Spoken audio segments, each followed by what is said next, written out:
మునిగిందే పోలీసులు వచ్చినట్టున్నారు. పోలీసులా?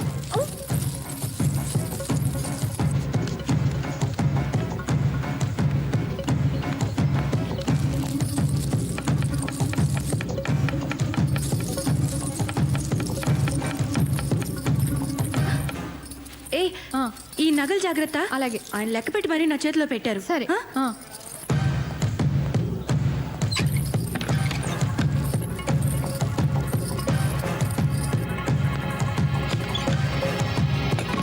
Good morning. మీరా? నేనేనమ్మా. బాగున్నారా? రండి. నిద్ర లేపేస్తుంటే సారీ. మూర్తికి ఫోన్ చేస్తే ఫోన్ స్విచ్ ఆఫ్ లో ఉంది. ఇంట్లో ఉన్నాడేమోనని ఇటు వచ్చాను. రాలేదన్నయ్య గారు, రాలేదు. కూర్చోండి కూర్చోండి. సారీ. మంచినీళ్ళు ఇస్తారా? ఎక్కువ కూల్గా వద్దు. ఓకే,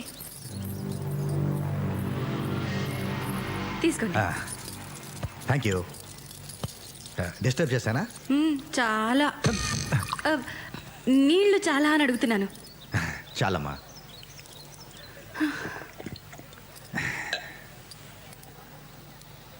ఇదేం వీళ్ళమ్మా, రిపోర్టర్ గారికి ఉండాల్సిన ఇల్లా.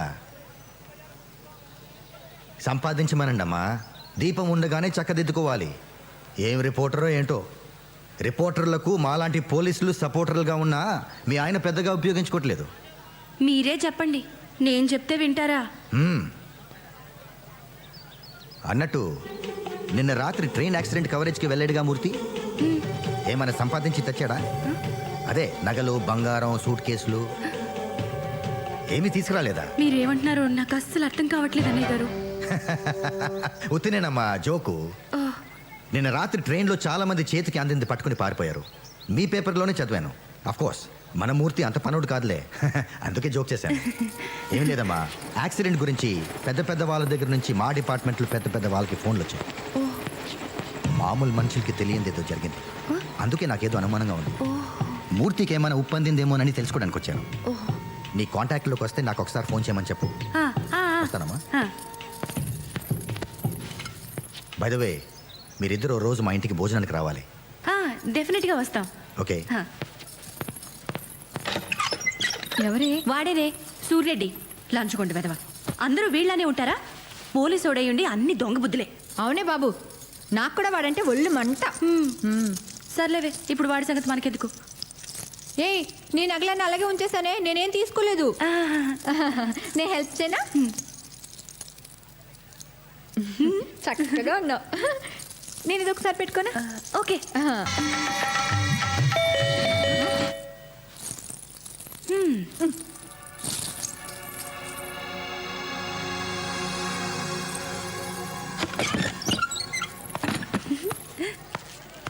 మూర్తి. అబ్బో, ఓ కళకళలాడిపోతున్నారు. సొంత నగలు వేసుకుంటే ఇంత దజ్జే రాదు. ఊరుకో మూర్తి, నీ దిష్టి తగిలేట్టుంది. మూర్తి, ఏమండి, చెవికి తిద్దులున్నాయి, చేతికి గాజులున్నాయి, మెడకి నెక్లెస్ ఉంది, నడుంకు వడ్డాణం ఉంటే బాగుంటుంది కదా. వడ్డాణం కావాలంటే పెళ్ళింట్లో దొంగతనం చేయాలి. ట్రైన్లో వడ్డాణాలు వేసుకుని ఎవరు తిరుగుతారు? అన్నయ్య గారు, మా ఆయన అసలే వెర్రిబాగులాడని మీకు తెలుసు కదా. మీరేమో బోల్డ్ నగలు తెచ్చుకున్నారు. మా ఆయన చూడండి, ముస్టు 4 జతల గాజులు, ఈ ప్లెయిన్ చైన్ తెచ్చాడు. మీరైనా చెప్పుండొచ్చు కదా. నువ్వేం అనుకో గానీ మీ ఆయన ఎంత గొప్పవాడంటే మెళ్ళో చైన్ లాగమంటే ట్రైన్ చైన్ లాగిన రకం. ఇవి కూడా నేను తీసి ఇచ్చినవే. నిజంగానే మేము అదృష్టవంతులం కాదు అన్నయ్య గారు. మా తలరాతే బాగుంటే మా పెద్ద మామగారు ఎప్పుడో పోయిండేవారు కదా. సర్లేవే, మా ఆయన వచ్చే టైం అయింది, నేను వస్తాను. అలాగే. జాగ్రత్త అమ్మా, నగలేసుకెళ్తున్నావు. అసలే దొంగలు తిరుగుతున్నారు.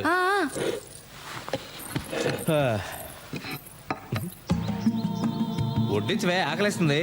ఈ రోజు నాకు ఎంత ఆనందంగా ఉందో, ఎంత సంతోషంగా ఉందో, ఎంత హ్యాపీగా ఉందో.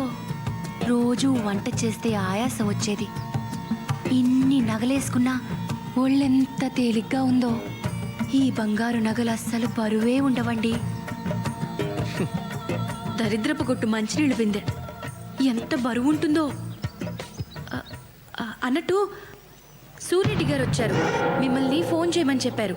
భలే మనిషి అండి ఆయన. రాత్రి మీ వారు ట్రైన్ నుంచి నగలు సూట్ కేసులు తేలేదా అని జోక్ చేశారు. ఓ మై గాడ్, వాడికి అనుమానం వచ్చి ఉంటుంది. లేకపోతే ఆ జోక్ వేయడు. ఆ నగలు తీసి నువ్వు ఎగ్జిబిషన్ లో జైంట్ వీల్ ఎక్కినా 5-6 రౌండ్లన్నా వేస్తారు. మీరేంటండి అప్పుడే తీసేయమంటారు? నన్ను కొంచెం సేపు ఎంజాయ్ చేయనివ్వండి. ఎంజాయ్ చేసింది చాలు కానీ అవి తీసేలా ఇవ్వు. ఎందుకండి? ఇవి పట్టుకెళ్ళి ఆ సూర్యరెడ్డికి ఇచ్చేస్తారా? నోరు మూసుకొని చెప్పి చేయడం నేర్చుకో. పోలీసు నీడ మన ఇంటి మీద పడిందంటే జాగ్రత్తగా ఉండాలి. తెలీదా? బుర్రా బుద్ధి లేదా నీకు? తీసిట్టు. అదేంటండి, ఇవి తెచ్చింది నా కోసమేగా. నీకోసమా? ఎవరు చెప్పింది? ఇది నా సంపాదన. నా సంపాదన గురించి ఎక్కువ మాట్లాడదని నీకు చాలాసార్లు చెప్పాను. ఆ నగలు తీసి టేబుల్ మీద పెట్టు. మీరేమైనా అనుకోండి, నేను మాత్రం ఇవ్వను. ఏయ్! ఇంకోసారి వీటి గురించి ఎప్పుడైనా ఎక్కడైనా మాట్లాడితే నరికి పోగులు పెడతా.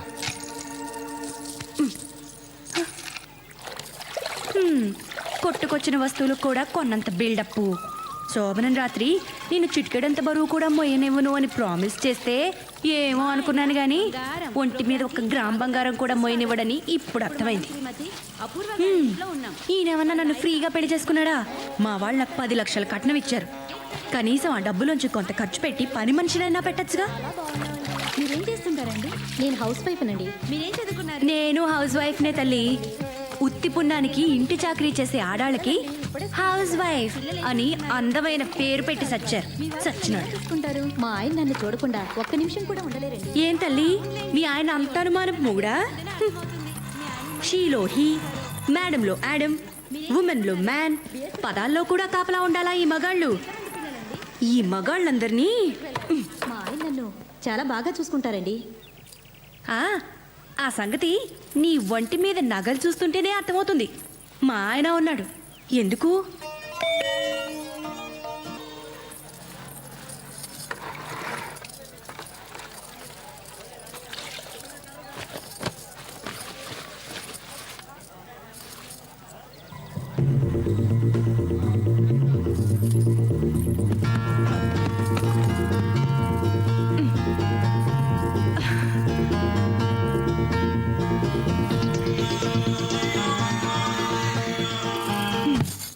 Sir tea. సార్ ఏం సార్ మీ కళ్ళు బాగా లోపలికి పోయాయి? రాత్రి మేడం గారు నిద్రపోనివ్వలేదా ఏంటి? రేయ్, నా కళ్ళు లోనకున్నాయా లేదా బయటికి ఎలాడుతున్నాయా? మా ఆవిడ నన్ను నిద్రపోనలేదా లేదా పక్కన నిద్రపోనలేదా? ఈ డీటెయిల్స్ అవసరం ఏంట్రా? చంపేస్తాను రే. సార్ మీకోసం పోలీసులు వచ్చారు సార్. పోలీసులా? ఇంకా చంపలేదు, అప్పుడే పోలీసులు వచ్చారా? ఇదిగో, నిన్ను సార్ సార్ అని మర్యాద ఇచ్చి నీ కూడా తిరుగుతుంటే నువ్వు తప్పుడు పని చేసింది చాలక నాతో కూడా చేయింతావా? నాకు వచ్చ కారిపోతుందిరా. నేను పోలీసులతో నిజం చెప్పేస్తాను. నాకు దానికి ఏ విధమైన సంబంధం లేదు. నువ్వు దొంగతనం చేస్తే నేను ఆ నగల మోసానంతే. నాకే పాపం తెలీదు. మీరు ఏమైనా చేసుకోండి. వాళ్ళు అడగక ముందే మొత్తం కథ అంతా చెప్పేసేలా ఉన్నా. ఏం జరిగినా నేను మాట్లాడతాను. నువ్వు నోరెత్తావంటే చంపేస్తాను. సార్, ఆ రోజు నేను అక్కడ లేనని చెప్పరా? సరే రా. మూర్తి, డిఐజీ గారు మీ ఇద్దరి హెల్ప్ కోసం వచ్చారయ్యా. ప్రజాపత్రిక. ఎవరు మీరు? ఏమిటండి మీ న్యూస్ పేపరు? రైలు ప్రమాదం జరిగితే చుట్టుపక్కల ఉన్న ప్రజలు కొన్ని వందల మంది ప్రాణాలు కాపాడారు. మీరేమో నగలు దోసుకుపోయారని, సూట్ కేసులు ఎత్తుకుపోయారని, అసలు రైలే దోచేశారని మీ ఇష్టం వచ్చినట్టు రాశారు. అంత ప్రమాదంలో కూడా ప్రాణాలకు తెగించి మరి రక్షించిన వారిని మీరు ఇన్సల్ట్ చేస్తున్నారు. ఏమిటి పద్ధతి? ఏంటా ఇది? ఎవరు నువ్వు? ఏంటి దబాయిస్తున్నావు? అసలు నేను లోపలికి ఎవరు రానిచ్చారు? లేకపోతే ఏమిటండి? ప్రమాదం ఎలా జరిగిందో రాయాలి, ఎంతమంది చచ్చారో రాయాలి, చచ్చిన వాడికి గవర్నమెంట్ ఎలాంటి సహాయం చేస్తుందో రాయాలి. అంతేగాని మీ ఇష్టం వచ్చినట్లు ఊహించి రాసి మంచి పనులు చేసిన వాళ్ళని మీరు ఇన్సల్ట్ చేస్తున్నారు. సూట్ కేసులు ఎత్తుకుపోతున్న ఫోటో. మీరు ప్రజలకు ఉపయోగపడేది రాయాలి. రెస్పాన్సిబుల్ జర్నలిజం అంటే అది. సార్ సార్ సార్ రేయ్, వీడిని లోపల పడేయండి రా. థ్యాంక్ యూ సత్యమూర్తి గారు. మీరు తీసిన ఫోటోలన్నీ నాకు కావాలి. వాటి ద్వారా చాలా మంది దొంగలు పట్టుకోవాలి సార్. అక్కడ అందరినీ నేనే ఫోటోలు తీసాను సార్. ఇదిగోండి సార్, నా దగ్గర ఉన్న ఫోటోలు మొత్తం మీకు ఇచ్చేస్తాను సార్. వాళ్ళందరినీ నేనే పట్టిస్తాను sir. Very good my boy. ఆ. సాయంత్రంలోగా ఆ ఫోటోలన్నీ నాకు కావాలి. అలాగే సార్. లేకపోతే నిన్ను బొక్కలో తోస్తా. థ్యాంక్ యూ ఎడిటర్ గారు. Thank you sir. నేను వస్తా. Thank you.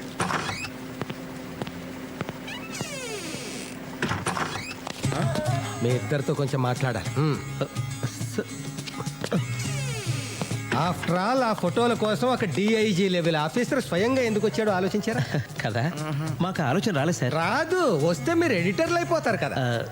నిన్న రాత్రి జరిగిన సంఘటన గురించి ఈ పేపర్లో ఏం రాశారో తెలుసా? తెలీదు. పోనీ ఈ పేపర్ ఎప్పుడైనా చూసారా? మేము మన పేపర్ చదవం సార్, పరాయి వాళ్ళ పేపర్ ఎందుకు చదువుతాం? చదవరు. నేనే మన పేపర్ చదవను కదా. అందుకే మేము చదవట్లేదు సార్. కూర్చోండి. కూర్చున్నారు కదా. ఇప్పుడు నేను చెప్పేది జాగ్రత్తగా వినండి. వింటారు కదా? నిన్న రాత్రి ట్రైన్లో ఏసీ ఫస్ట్ క్లాసులో ఒక సూట్ కేసు పోయిందట. దాంట్లో ఎంతో విలువైన వజ్రాలు ఎన్నో ఉన్నాయట. ఆ సూట్ కేసు ఒక రాజకీయ నాయకుడిదట. ఎవరిదట? రాజకీయ నాయకుడిదట. అదన్నమాట సంగతి. అందుకన్నమాట డిఐజీ స్వయంగా వచ్చింది. ఫస్ట్ క్లాస్ ఏసీ కంపార్ట్మెంట్ లో వజ్రాలు సూట్ కేసా? అవునయ్యా, దాని సంగతి మీకు ముందే తెలుసా? తెలిసే ఉంటుంది. ఎవరైనా పట్టుకుపోతుంటే చూసారా? చూసే ఉంటారు. క్విక్, నాకు చెప్పండి. మన ముగ్గురం వెళ్ళి వాడిని పట్టుకుంటాం. మన ముగ్గురికి 3 వాట, వాడుకో వాట. 3వ కంటికి తెలియదు. పోలీసులకి సంగతి తెలియకుండా జాగ్రత్త పడతాం. పోలీసులు నోరేస్తారు. నాది పూచి. ఎవరిది పూచి? నాది. 3 వాటాలు కాదు సార్, ఆడెవడో అందరికి 3 నామాలు ఎట్టి వెళ్ళిపోయాడు. ఆ సూట్ కేసులు పట్టుకుపోవడం మేము చూసాం, కానీ అందులో వజ్రాలు ఉన్న సంగతి మాకు తెలియదు సార్. తెలిస్తే అది ఆడికి ఎలా వదులుతా ఉండి మర్డర్ చేసినా మేము తెచ్చేసుకునే వాళ్ళం కదా. ఊరుకో. సరే సార్, మేము వెళ్ళొస్తాం. ఆ పనిలో ఉంటాం. నీలాద్రి, నాకు అర్జెంట్ పని ఉంది, మళ్ళీ కలుద్దాం. సార్ ఇది అన్యాయం సార్. ఏంటి పని ఉందని చెప్పడమా? అది కాదు సార్, నేను తీసుకున్న సూట్ కేసు ఆ ఏసీలో ప్రయాణం చేసేవాడు కాదు సార్. అక్కడ టీసీ గడిది. అందులో నలిపోయిన నల్లకోటు, సింపేసిన టికెట్లు, తడిసిపోయి కంపోజ్ చేతను కట్టారు తప్ప ఏమీ లేవు సార్. నువ్వు చాలా లక్కీ ఫీల్ అవ్వు. బనియన్స్ డ్రాయర్స్ కూడా లేని పేదవాళ్ళు మన దేశంలో చాలా మంది ఉన్నారు. మనిషి అనేవాడికి తృప్తి ఉండాలి నీలాద్రి. దేవుడు ఇది ఇస్తే తీసుకోవాలి. ఓకే సార్ సార్ సార్ మీరే నాకు దేవుడు సార్. ఈ లోకంలో నాకు మా పెదనాన్న తప్ప ఎవరూ లేరు సార్. ఆడు పోతే కానీ ఆడు ఆస్తి నాకు రాదు సార్. కానీ నేను పోతే కానీ ఆడు పోయిలో లేడు సార్. నేను చేయమంటారా? మీ పెదనాన్ని ఖూనీ చేయమంటావా? అయ్యి బాబోయ్, అంత మాట అంటున్నా సార్. సార్ మీరు పట్టుకెళ్ళిన సూట్ కేసులో వజ్రాలు కానీ ఉంటే సగం నాకు ఇప్పించండి సార్. కర్మ, ఆ వజ్రాలే నా దగ్గర ఉంటే నాతో ఇంతసేపు మాట్లాడే అవకాశమే నీకు ఉండేది కాదు. అంటే వీడి దగ్గర కూడా వజ్రాలు లేవన్నమాట. అమ్మయ్యా, వీడికి వజ్రాలు దొరకలేదు.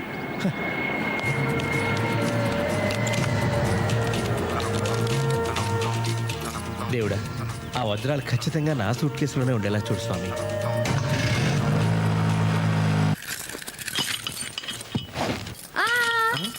కాసేపు ఆగు.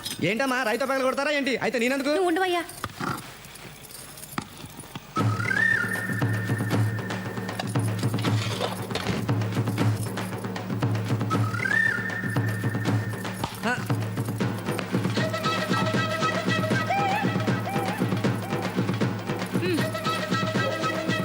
ఏంటమ్మగారు ఇంత అడావుడి చేస్తున్నారు? దీంట్లో ఏమైనా నిధులు నిక్షేపాలు ఉన్నాయా? నువ్వు తీవయ్యా.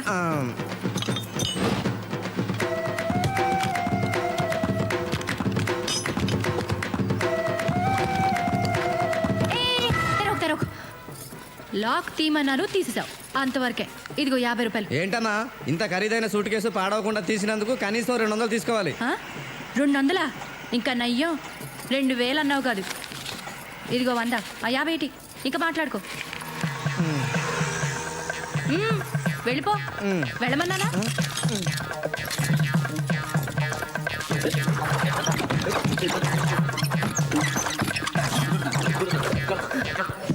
అమ్మా కనక మహాలక్ష్మి, ఇప్పటికైనా నా మీద కక్షలు చూపించకుండా ఇందులో లక్షలు చూపించు తల్లి.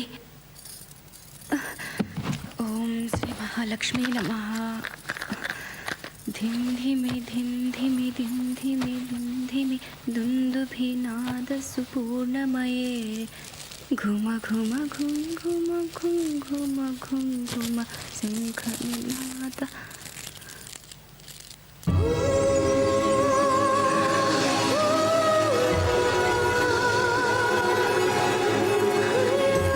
తల్లి కనక మహాలక్ష్మి, ఇన్నాళ్ళకి నన్ను కరుణించావా తల్లి? అయ్యో, బుజ్జి ముండలు ఎలా మెరిసిపోతున్నాయో. ఏదో మూర్ఖంగా ముండా అనేశాను, నన్ను క్షమించు తల్లి.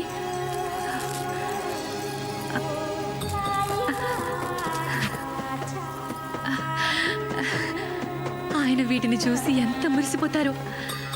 స్వరాజ్యం, నీ మూలంగా నా దరిద్రం వదిలిపోయిందని పొంగిపోతారు. ఉప్పి తప్పి పడిపోతారు. అమ్మో, ఆయనకి ఏమీ చెప్పకూడదు. ఈ వజ్రాలు అమ్మితే ఓ 2-3 లక్షలు వస్తాయి. ఆ డబ్బుని బ్యాంకులో దాచుకుంటాను.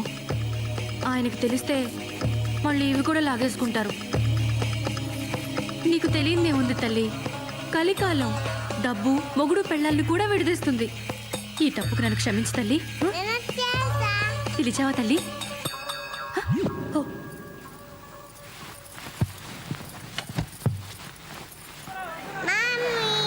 పాపా బంగారం.